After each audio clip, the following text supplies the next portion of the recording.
Now to the fallen Olympic hero and his reality TV star wife. Neil and Linda Brooks are ruthless. They make a living out of befriending, then betraying unsuspecting Australians.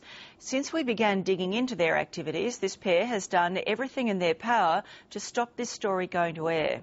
This is the explosive investigation they don't want you to see. It's late night, midweek, and Olympic swimming champion Neil Brooks is back to peak performance. Brooksy's the charmer with the name, the superstar that everyone trusts. At his side, wife Linda, a ruthless TV star turned cashed-up conwoman. Brooksy sucks you in and Linda spits you out. It's a profitable game they've mastered. Or pair of blood-sucking vultures. But tonight, it's game over. Should they be in jail? Absolutely. This is where Neil and Linda Brooks are currently operating, and they're hiding out inside that house right now. It's the Gold Coast's most exclusive address, the Sovereign Islands. Mega mansions inside this gated community sell for up to $15 million.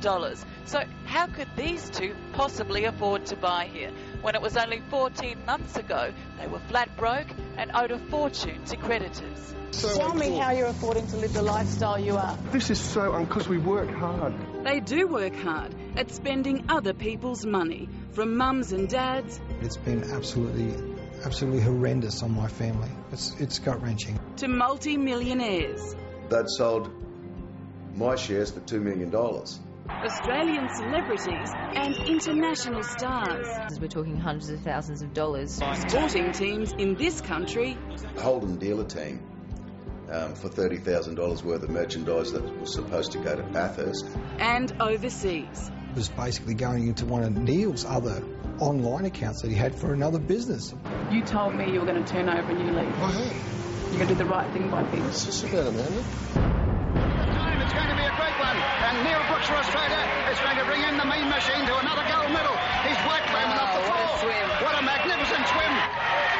Australia first. Winning Olympic gold, Australia worshipped him.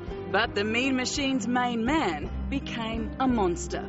As a sports presenter, he was a drunk, kicked off the air for unforgivable behaviour.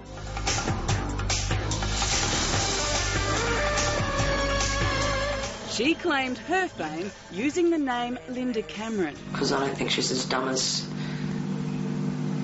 we all think. Stripping naked for $200,000 made her a star on reality TV series The Mole. I feel absolutely sick. It also showed just how far this woman will go to get her hands on fast cash. Everybody I know is going to die. Today she has at least 3 aliases that we know of. Linda Brooks, Linda Cameron and Linda Giorgio. She's a pig. And under these 3 names, she has a record in the courts as long as your arm. A federal magistrate labelled Linda a predator.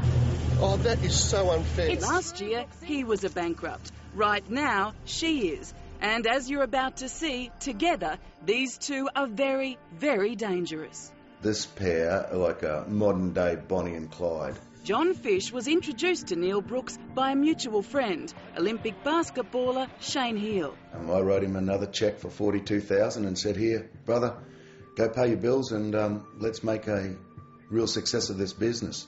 The business was Team Skins, fake tattoo armband merchandising for sports fans. Over $700,000 of cash out the door. Forged shareholder agreements. Look, Brooksy, fake share certificates. That's so not true. And counterfeit invoices like this one. And you've been spending investors' money without their authority. Absolutely never. Gold Coast Titans NRL star Luke O'Dwyer and his girlfriend were paid just a couple of $100s to model the armbands in this publicity campaign.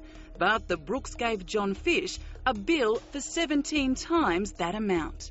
They withdrew another $77,000 of John's money to pay off one of Neil Brooks' debts to the Australian Child Support Agency, just a portion of what he owes his kids in unpaid child support.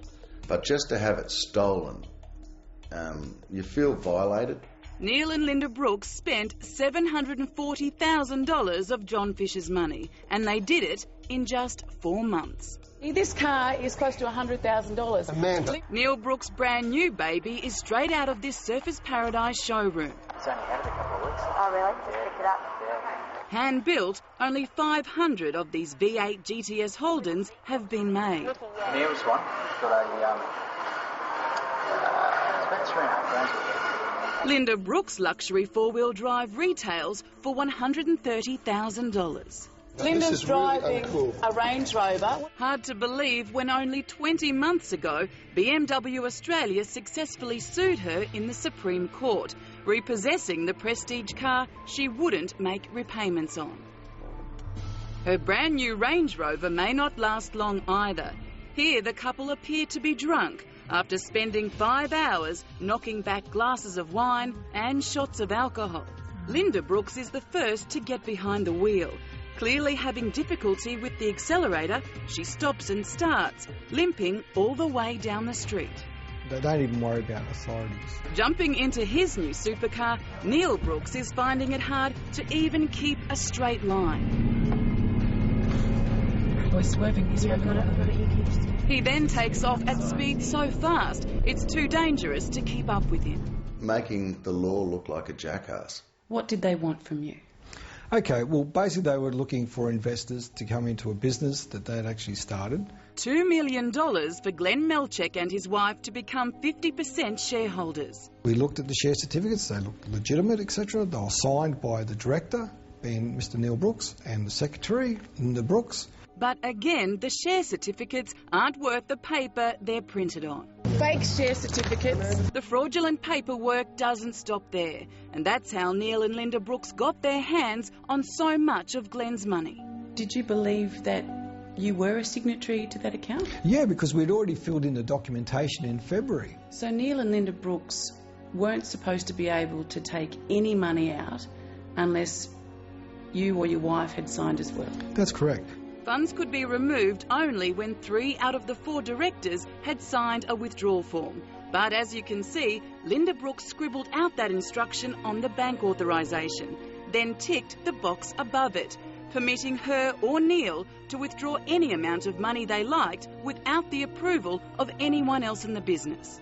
Linda has altered bank documents. Never. She Absolutely has. not. They've obviously used my funds to actually show a lifestyle, being the boats, the cars, etc.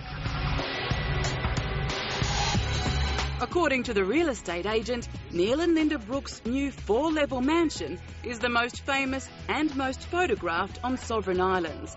Their master bedroom rivals the presidential suite of any 5-star hotel. Their kitchen has stone finishes never before seen in Australia, and their driveway has been carefully designed to not bottom out any Ferraris or Lamborghinis.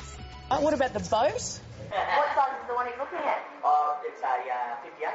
She's the 58-foot Princess Power Cruiser. This Gold Coast boat dealer tells us Neil Brooks is currently negotiating to buy. What did you say this is worth, Neil? 2.2. 2.2. Okay. They'd said to us that they'd got some new business partners. They just became millionaires. Olympic triathlete Michelle Dillon says she witnessed Neil and Linda Brooks wasting what they told her was Glenn Melchek's money.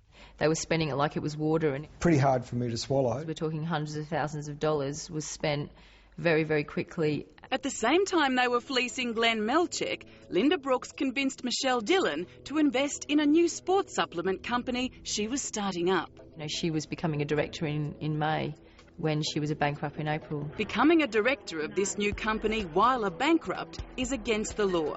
If charged with this crime, Linda Brooks faces a punishment of 4 years in prison. I think they should go to jail, definitely. I don't think they deserve to be walking free. Brooksy, it's not your money to spend. 18 months ago, a current affair was contacted by viewers who claimed that Neil and Linda Brooks had ripped them off. Here's a reminder. Do we owe money?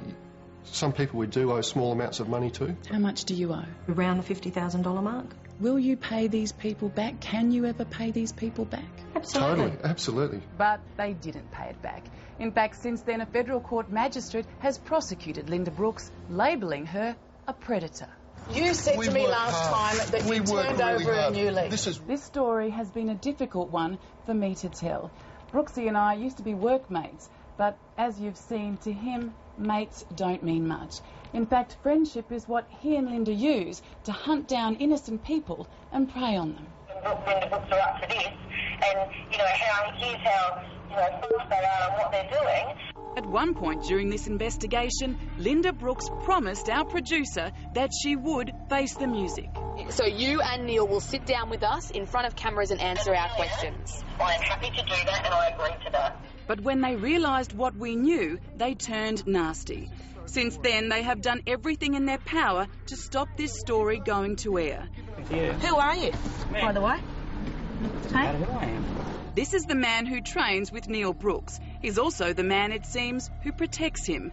Our crew was stalked and chased for hours. To stop us filming, the badly disguised would-be thug tried to intimidate our female camera operator by driving straight at her. You should really get your facts straight. He promised her he would pay her another visit when she least expected it. We'll see you again, and we'll have a good chat. Obviously, Linda and Neil Brooks are just the most evil people that you could possibly come across. That is disturbing, isn't it? Amanda Patterson with that month-long investigation. And if you have any information about Neil or Linda Brooks that you think we should know about, please call or send us an email.